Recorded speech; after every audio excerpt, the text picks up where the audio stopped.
Thank you, Saji. Thank you, Swamiji. Thank you, distinguished colleagues. Although it was totally predictable and even predicted, I didn't foresee that one of the tiniest organisms on Earth, a coronavirus, would bring human society and entire economies to a halt all over the world.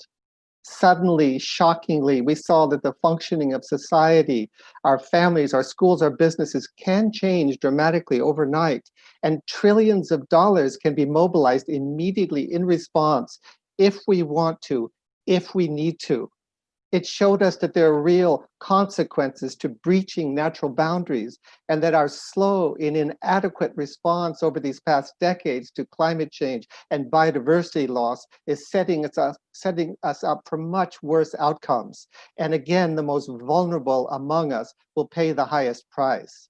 We're getting a preview of the future that is hurtling toward us like a huge asteroid, unless we change course. So this truly is a learning moment, but what are we learning really?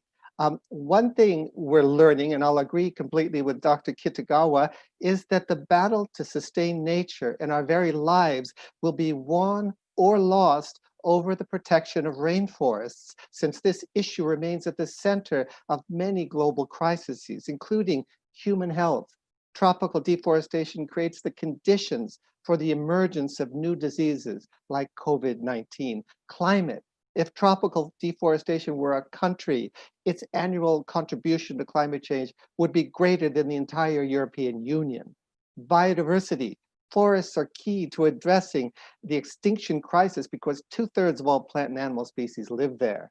Food security, water for drinking and sanitation depends, and agriculture depends on healthy forests. Human rights. Conserving tropical forests is key to sustaining the culture and ways of life of indigenous peoples. When the rights of indigenous peoples are protected, so are forests. Now COVID-19 is making illegal logging, mining, poaching, and agribusiness even more dangerous to the people who are on the front line of the deforestation crisis. The solutions to tropical deforestation are well known. It comes down to public policies such as regulations, enforcement, and incentive, as well as individual action. And that's where all the viewers come in. So what should faith leaders prioritize to protect planet? As Dr. Kitagawa said, halting and reversing the destruction of rainforests must be very high on that list. And that is why we in the United Nations are so grateful to the women and men of faith for creating and driving the Interfaith Rainforest Initiative, an international multi-faith alliance that is bringing moral urgency and faith-based leadership to ending tropical deforestation. It's amazing to me that so many members of this distinguished panel are so key, who have made the Interfaith Rainforest Initiative possible, thanks to Dr. Kitagawa of Parliament of the World's Religions, thanks to Professor Karam of Religions for Peace, thanks to Reverend Fletcher for Green Faith, thanks to Reverend Kazanjan and to Rabbi Rosen and to the World Council of Churches and the Yale Forum on Religion and Ecology, thanks to the government of Norway and to Eric Soldheim. So what are the core messages that faith leaders can give in the wake of the COVID-19 pandemic? I'd say the following. Religious leaders and faith communities can educate their constituencies and advocate with government and business authorities at all levels on the following 6 points. 1, raise awareness about the forest and human health connection. Just like with climate change, we have a moral responsibility not to leave our children a world that is biologically impoverished and unable to protect our health. 2, stop the illegal, unsafe, inhumane wildlife trade in markets that are potent sources of direct contact with disease.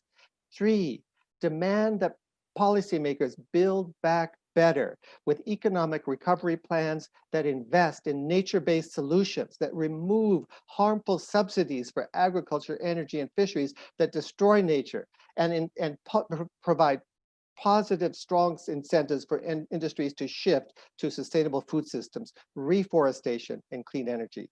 Number 4, encourage deforestation-free business practice. Exert shareholder pressure to divest from deforestation and support progressive companies with deforestation-free supply chains. Number 5, and this relates to what Rabbi Rosen and Sadhvi have been saying, encourage deforestation-free lifestyles. One of the most potent actions any of us can take to protect nature and protect our health is to eat more plants. Excessive consumption of animals creates a trifecta of trouble, including the deforestation that we've talked about, wet markets, meat processing factories that cause zoonotic disease outbreaks and spread, and health comorbidities, including diabetes, heart disease, lung disease, and obesities. These make us highly susceptible to death by COVID-19, and we've seen that in New York in spades. Research shows that a plant-based diet can significantly lower the risk of these conditions, and that's why a diet focused on plant foods is more crucial now than ever. And sixth and last, stand up and defend Indigenous peoples. They are more at risk now than ever during the pandemic.